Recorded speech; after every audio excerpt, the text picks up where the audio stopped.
just so you know, we're going to run this interview at Signal Horizon Magazine. We also ran a review yesterday of A Nightmare Wakes, and we did this cool piece about Mary Shelley's history. One of our writers, Tracy Palmer, did that. So we've been giving it a lot of love, and it's really a pleasure to interview you. Mary Shelley is somebody close to my heart. I teach Frankenstein every fall in one of my classes. So I'm really excited. So first question that I want to ask you is, what attracted you to telling Mary Shelley's story?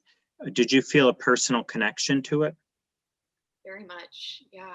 I'm so happy to hear that you teach Frankenstein, because that's very much, Frankenstein itself, the novel, was such an inspiration.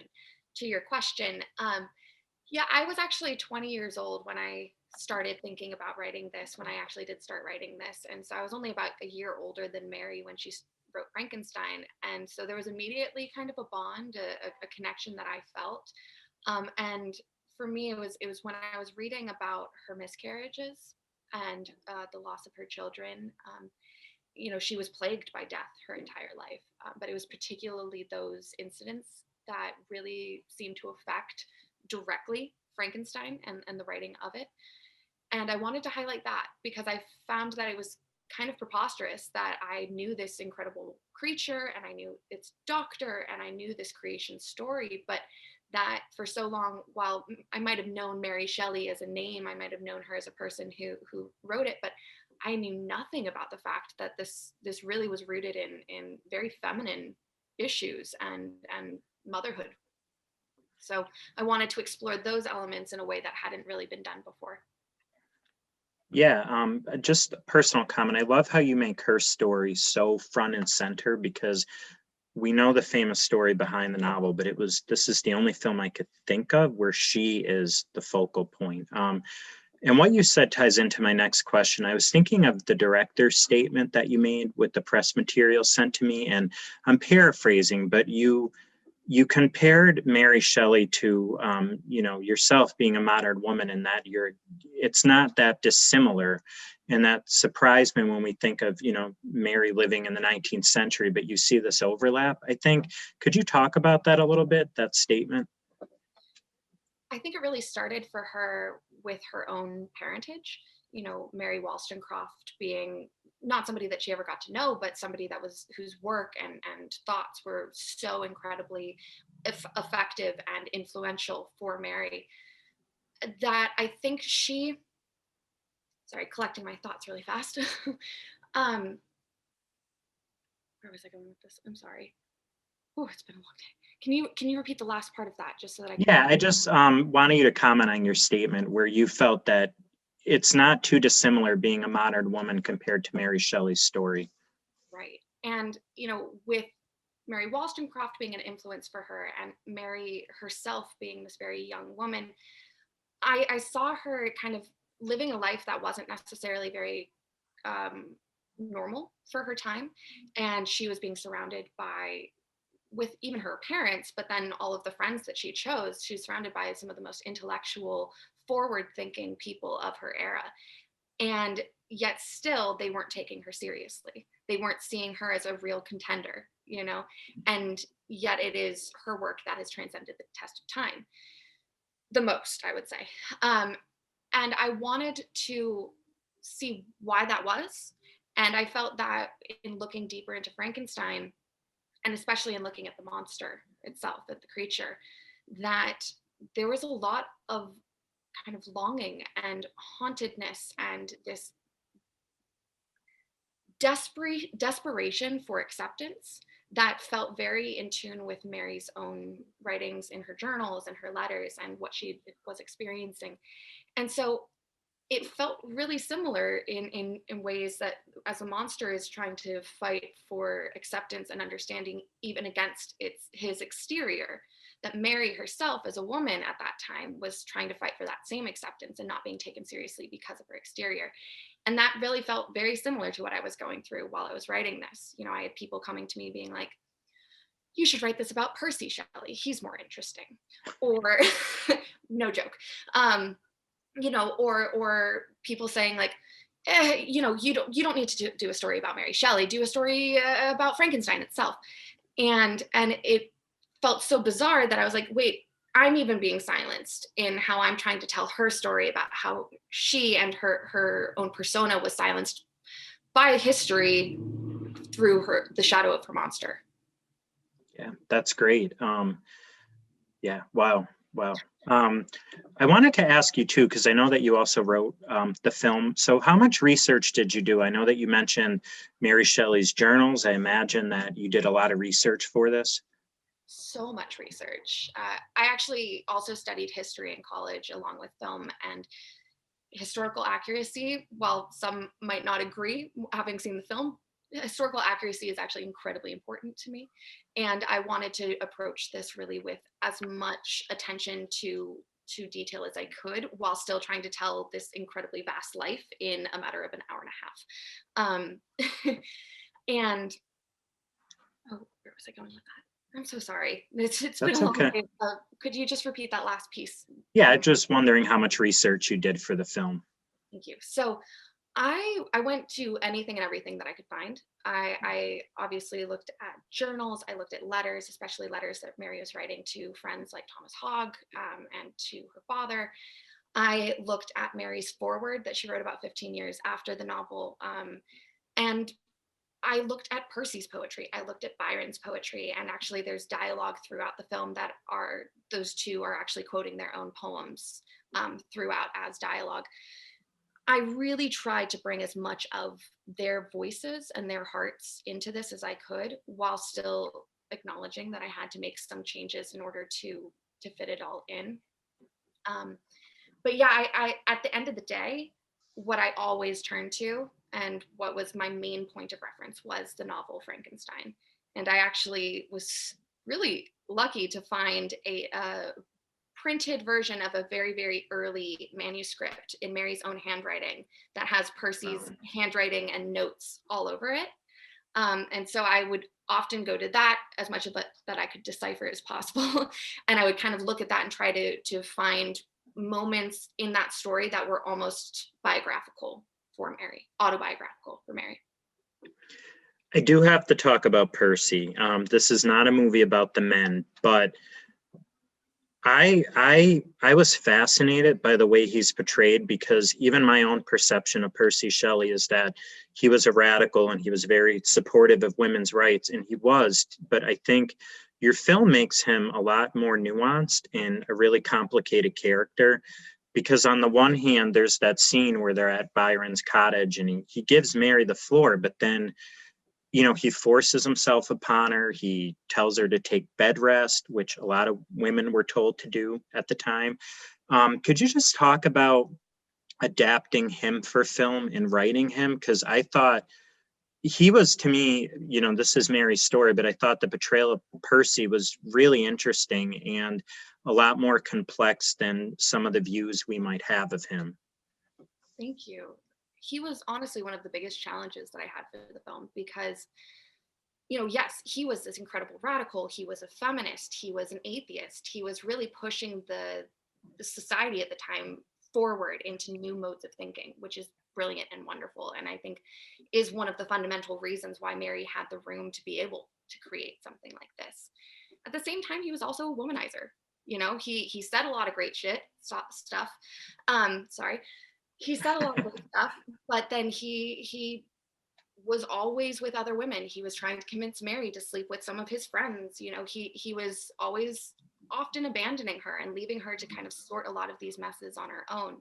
And at the same time, again, he was married when he ran away with her. He was her father's own pupil. Her father didn't speak to them for ages because of this, and disowned Mary for running away with him. So I think in approaching this, I really wanted to bring in that nuance. I wanted to show that both of these people were very complex, nuanced people that, were this almost tragic, destined couple to burn each other with love till there was nothing left.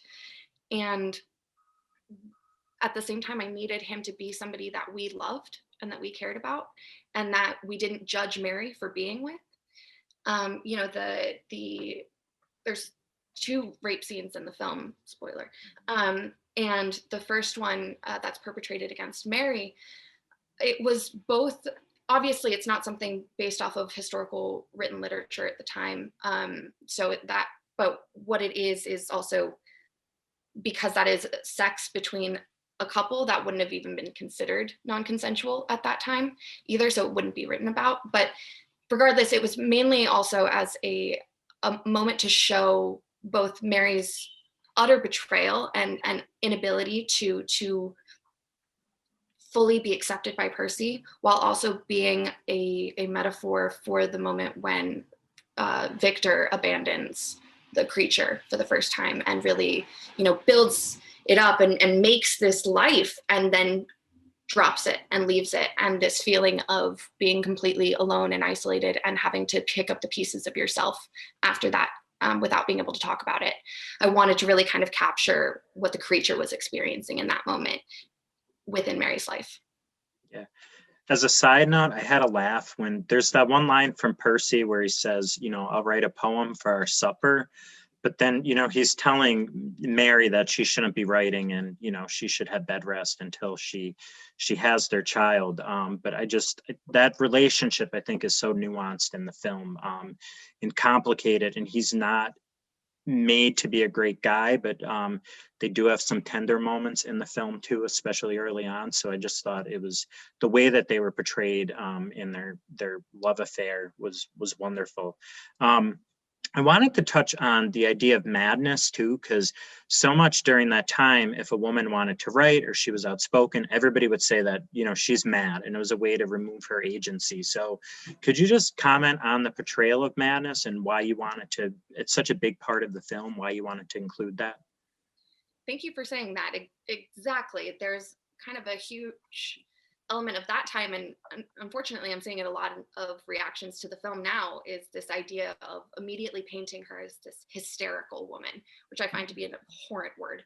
And for me, I wasn't trying in any way to create crazy or to make this woman seem like she was out of her mind. It was more to express an honest portrayal of the creative expression and what it is, what it feels like to have a story inside of you that you really kind of have no control over, and you're just a vessel to bring it into the world. And that was honestly, a lot of that was pulled from my own experiences in writing this film, where at the first time I sat down to write this after planning it for many months, I was writing a biopic. I was going to write a straight, very cut and dry BBC biopic of Mary. And I started kind of getting a little bored as I was writing. And suddenly I looked down at the page and Victor was talking.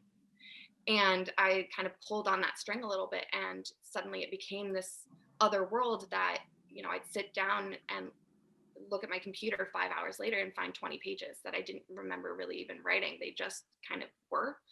And so I was trying to bring in pieces of that from my own experience, because they seemed very similar to how Mary wrote about her writing experience in her letters and journals, and kind of not show her as a crazy woman, show the people around her seeing her as that, and seeing this creative chaos as insanity. But as Mary says in the end, I'm not mad. I choose this.